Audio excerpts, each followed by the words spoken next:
Most people think that facades look outdated because of the choice of the material, but that's actually not true.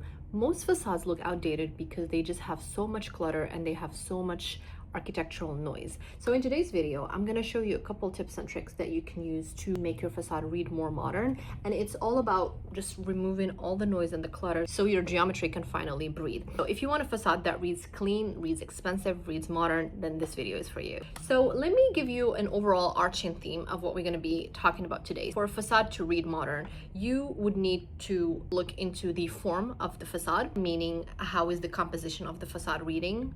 Do you have any depth? Do you have any contrast? Do you have any protruding elements? Then we're going to talk about openings, meaning your windows, your doors, etc. And then we're going to talk about materials. We're going to talk about the entry. We're going to talk about your landscape. We're going to talk about all the accessories as in lighting, landscaping, etc. So this is kind of the theme that we're going to be discussing today. So let's start first by let me share my screen here. So let's start by talking about your lines and massing. So if you don't have this first point, then there's almost no point in watching the rest of the video. You really need to have very clean lines and very defined language in your facade. Let me explain what I mean by that. So let's say you already have a facade that you're working on, or you're an architect watching this, or you're a homeowner. I want you to actually print your facade or put it in Concept Board, which is the software that I'm using right now, and I want you to trace over it. So when I say clean line or massing, I want you to go around and do this exercise with me. So for example, I'm going to use these examples here. So this is one line. So you have very thick slabs, and usually those are defining lines that help the eye read the facade. So you will see it over here. You will see a massing here. You will see kind of a double height there, another double height here. So you can start reading that this composition is actually pretty well designed. So let's move to the next one. So you have, again, very big slabs. You have a column that's going around and cutting that slab. You have a cantilever like this, and then you have a double height space. You see how this is a composition again. Let's look at this one. Again, you have a very long slab, and then you have kind of a mass going at the top there, and then you have these elements that are going at a double height. So let's look at this one. Again, very defined composition. You have that. You have the composition of the back masses that are pushed back, and that gives a shadow. It creates some depth to the facade. There is like a middle ground, background, foreground. I always talk about this in almost all my videos because this is what makes a facade read modern, read clean, read expensive.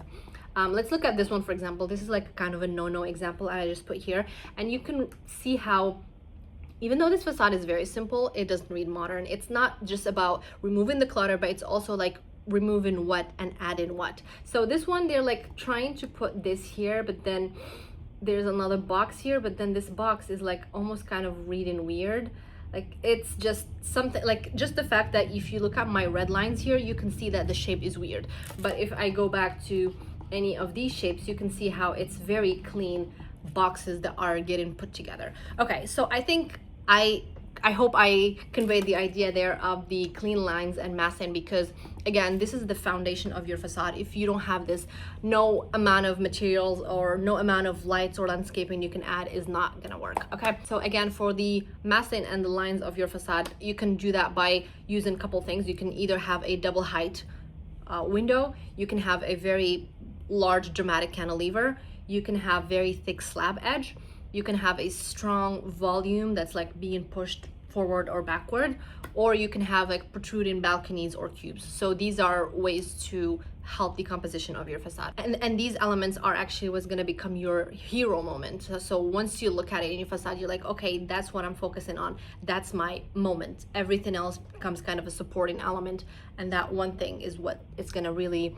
draw the eye and draw the attention to your facade. By the way, I just want to quickly mention that I do have a PDF guideline of facade designs, and basically what I use when I'm designing my client's facade is literally a printout that I have on my desk, and I just go through tips and tricks on things to like pick. It's almost like my toolkit. So if you want to see how I use that for my facade designs, feel free to check it out. I'm gonna put a quick demo here, and also the link I'm gonna leave it in the description below. So let's keep going.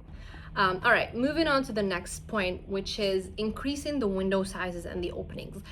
When you think of a modern facade, you're always thinking about big windows, big balconies, very large doors that open up, and then you're like bringing in the outdoors inside. So all of that is what makes a facade look modern. So we're not doing any small windows. We're not doing windows that are not aligning. We're not just throwing like puncturing holes in a box. Okay, so these windows have to be very, very intentional where they're placed. Ideally they would have fewer mullions. Mullions are the frames, and like I'm gonna try to insert some pictures here. So it's just, again, to remove all that noise and that clutter. You would want them to align again, and you want them to have really thin frames. So let's look at some examples here. These are some examples of large openings, so you can see how the windows are really big, even though you do need some mullions here to support it, but they're very minimal. Again, very big windows. Here, another one, very large window that just opens up and almost like the whole wall becomes an outdoor-indoor situation. Same thing here. Here's another one here. This is your balcony. Very big, large windows that are almost taking up entire walls. Let's look at this one here. Again, notice as I'm doing this on the other images, notice how all these houses also have the same composition we just talked about. You see how this one has this cube here? This is good composition. Sorry, I'm like jumping back and forth, but I'm just showing you things that are like it's always tied together. I'm here showing you the large opening, but again, try to train your eye in terms of the composition as well. So yeah. So this was my second point, have large windows. I think this goes without saying. Everybody knows that when we're talking about modern houses, we're always talking about large, big windows, and that's a big part of it. Now let's move to materials and colors. So when you're talking about facades that are modern, you don't want to go beyond two materials, and you don't want to go beyond two colors. So I have a lot of videos where I talk about materiality matrix, what to mix, what not to mix, what goes with what. One of my favorite ones is stucco and concrete with wood, because I feel like there's a really nice contrast between the warmth and some coolness with the concrete or the stucco. Here's a really good example. Very easy on the eye, again, not cluttered. The eye just knows what it's looking at. You're letting the composition kind of be the hero of the facade. You're not just dumping a lot of things and like sticking things that are just like a mismatch of everything. Here's another one. I believe this is also I think this is some type of brick or stone with some type of cutout with laser. Also a very clean color palette. You can see it has a little beige and a little gray, very cool toned. Here's another one, again with some cladding and some concrete or travertine. I think it's travertine. Here's another one with stone and some wood. Again, just minimize the palette. If you feel like you're adding too much, always go back and try to remove one thing that's probably not adding any value and it's just distracting the eye. Okay, now we're gonna move to a little bit of more details. I think one way to completely elevate the facade very quickly, very cheaply, is having floating steps. Floating steps are just less distracting than regular steps, because what you end up having is a slab, which is one thick thing that is serving as the step and the riser. So in a stair in architecture, you have the riser and you have the tread, which is where you step actually. So what happens when you have a floating step, you are just using the whole mass as your step. So let me explain here. I think it's a little bit hard to explain with words. So you see here, this is your riser. This is your riser, and then this is your tread. So what happens when you don't have a floating step, then you tend to have two planes, one going like this, one going like this, and sometimes they have them like different materials, and it's just like, again, more details and more clutter to the eye, and then it's not so modern looking. It's just fine in some types of houses. Again, I don't want anybody to come here and be like, your modern houses are not, they're not warm, they're not whatever. This video is supposed to be for modern houses, okay? If you want to watch something else, go watch something else. But back to my point is, it just minimizes the clutter and it looks lighter on the eye. So again, the eye is not too distracted with the riser and the tread being two separate things. You see how it's just one giant block of the same material. Bonus point, if you can have some LED light in there, looks so really premium, very, very clean. Here's another one. Again, it's just thick slabs of concrete that are so thick that they become the step itself. Here's another one here. Here's another one, another example. You see how this is just so easy on the eye. I could just literally be staring at this picture for a whole day and not get bored of it, because there's just something so calming about it. There's just not much noise, not much distraction. Okay, so moving on to pavement driveway. I talked about pavement driveway in my curb appeal video, I believe. And driveways are usually these forgotten things that people just at the end of the day, they're like, oh my god, we need to have a driveway, or we need to have like some pavers. They just like go in and pour some concrete and then call it a day. I just want you to be a little bit more intentional about your driveways and your pavers. Show a little bit of effort, please.